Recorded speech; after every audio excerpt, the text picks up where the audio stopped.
हे भवानी, पिता माता भाई दाता पुत्र पुत्री भृत्य स्वामी स्त्री विद्या और वृत्ति, इनमें से कोई भी मेरा नहीं है।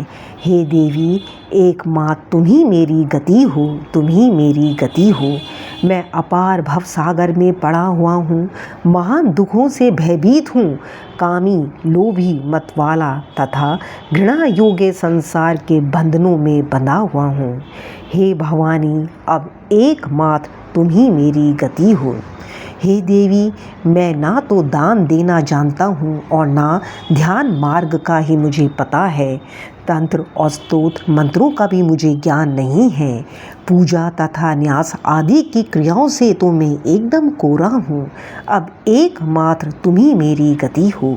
ना पुण्य जानता हूँ, ना तीर्थ, ना मुक्ति का पता है, ना लायका। हे माता, हे मात, भक्ति और व्रत भी मुझे ज्ञात नहीं है। हे भवानी, अब केवल तुम ही मेरा सहारा हो। मैं कुकर्मी, बुरी संगति में रहने वाला, दुर्बुद्धि, दुष्ट दास, कुलोचित, सदाचार से हीन, दुराचार परायण, कुत्सित दृष्टि रखने वाला और सदा दुर्वचन बोलने वाला हूँ। हे भवानी, मुझ अधम की एकमात्र तुम ही गति हो।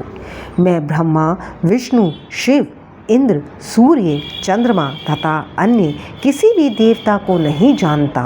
हे शरण देने वाली भवानी, एकमात्र तुम ही मेरी गति हो। हे शरणे, तुम विवाद, विषाद, प्रमाद, प्रदेश, जल, अनल, पर्वत, वन तथा शत्रुओं के मध्य में सदा ही मेरी रक्षा करो। हे भवानी, एकमात्र तुम ही मेरी गति हो। हे भवानी, मैं सदा से ही अनाथ, दरिद्र, जराजीर्ण, रोगी, अत्यंत दुर्बल, दीन, गूंगा, विपदग्रस्त और नष्ट हूँ। अब तुम ही एकमात्र मेरी गति हो। जय भवानी, जय भवानी, जय भवानी।